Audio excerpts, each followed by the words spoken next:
In Libya, anti-Gaddafi forces have resumed their attack on the besieged town of Bani Walid just a day after they were repelled by loyalist troops.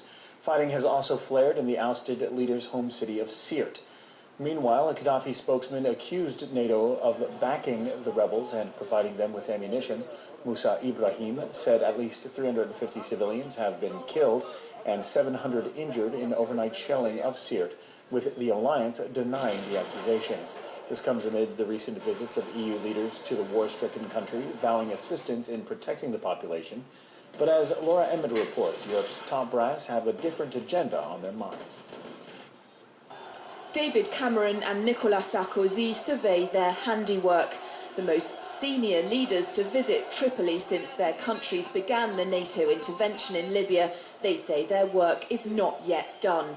We must keep on with the NATO mission until civilians are all protected and until this work is finished.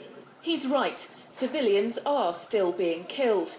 But now that Gaddafi is virtually powerless, the people increasingly doing the killing are National Transitional Council forces together with NATO as they attack Bani Walid and other Gaddafi strongholds. On that, Cameron and Sarkozy are silent. To paraphrase George Orwell in Animal Farm, some civilians are more equal than others. NATO insists they're targeted attacks, but there are reports of NTC reprisals against supposed Gaddafi supporters. Clearly there are real problems on the ground. I think there's a legacy of such a conflict that you will have human rights abuses taking part on both sides. I think the rebels, the National Transitional Council, have promised to hold their own fighters to account, and I think that is a process that we will see from now. It doesn't seem to be happening yet. The African Union alleges that transitional forces are hunting down and killing black Africans on the assumption that Gaddafi recruited them as mercenaries. That's borne out by a report by Amnesty International, which says the rebels are guilty of unlawful killings and torture.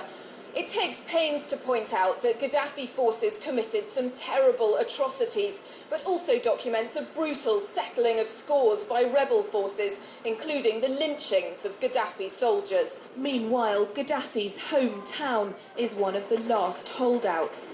A letter, purportedly from the colonel himself, begs the UN Security Council to protect Sirte from being pounded by NATO and to tackle what it describes as crimes by the forces of the new government. Civilian deaths are seemingly assured.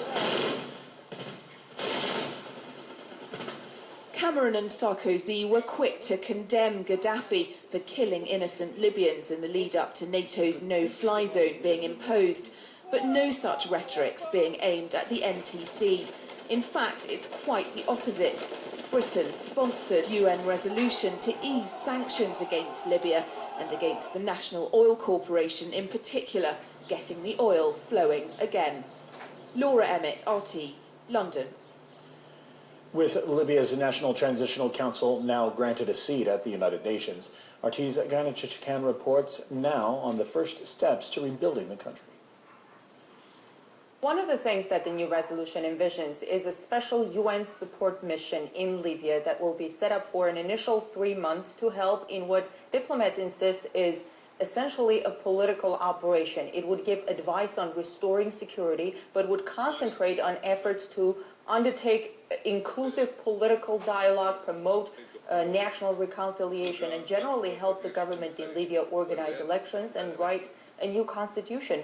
And that kind of UN participation is welcomed by all members. This is something that Russia's envoy to the United Nations was talking about, saying it's a UN responsibility to help create some kind of a law and order system that would put an end to the chaos there. As a result of the failure to properly implement the previous UN resolution aiming at protecting civilians, the country found itself in a full-scale civil war with civilians suffering most. Also, the resolution expresses the Security Council's determination to lift the no-fly zone over the Libyan airspace in the very near future. Well, that's a provision put forward by Russia and a provision that received the support of all members. Take a listen. In Libya, by channeling the situation into political diplomatic plane, it's important the Council considers lifting the no-fly zone over Libya, particularly as this no-fly zone is being violated arbitrarily. Now, In view of the new reality on the ground, maintaining the no-fly zone no longer makes sense. Its lifting must be part of the international community's efforts to address the aftermath of the Libyan crisis. The resolution would also ease economic sanctions imposed on Libya and make sure tens of billions of dollars of assets frozen by the Security Council in February and March are soon available to and for the benefit of the people of Libya. General Assembly on Friday gave Libya's UN seat to the National Transitional Council, which toppled Muammar Gaddafi. Although not yet controlling the whole of Libya, the rebels will nevertheless represent their country at the UN General Assembly next week. As for the arms embargo imposed on Libya, there are uncertainties whether everyone at the UN Security Council is on the same page here. Russia called for removing a ban on small arms supplies to Libya to protect UN personnel, diplomats, and humanitarian staff. But the essence of the French-British proposal with regards to lifting the arms embargo is yet quite vague, so there might be some tension over the issue there.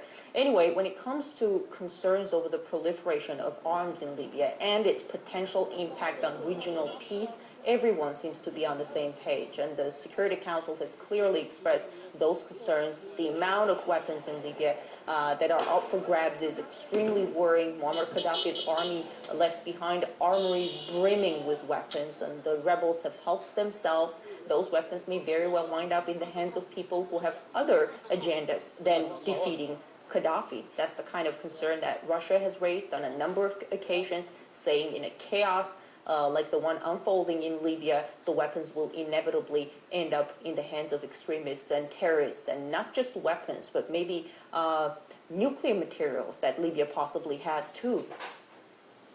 What has been speedy acceptance for Libya's former rebels has been a long journey for others. Stay with us to find out how people in Palestine feel about the UN's recognition of Libya's National Transitional Council.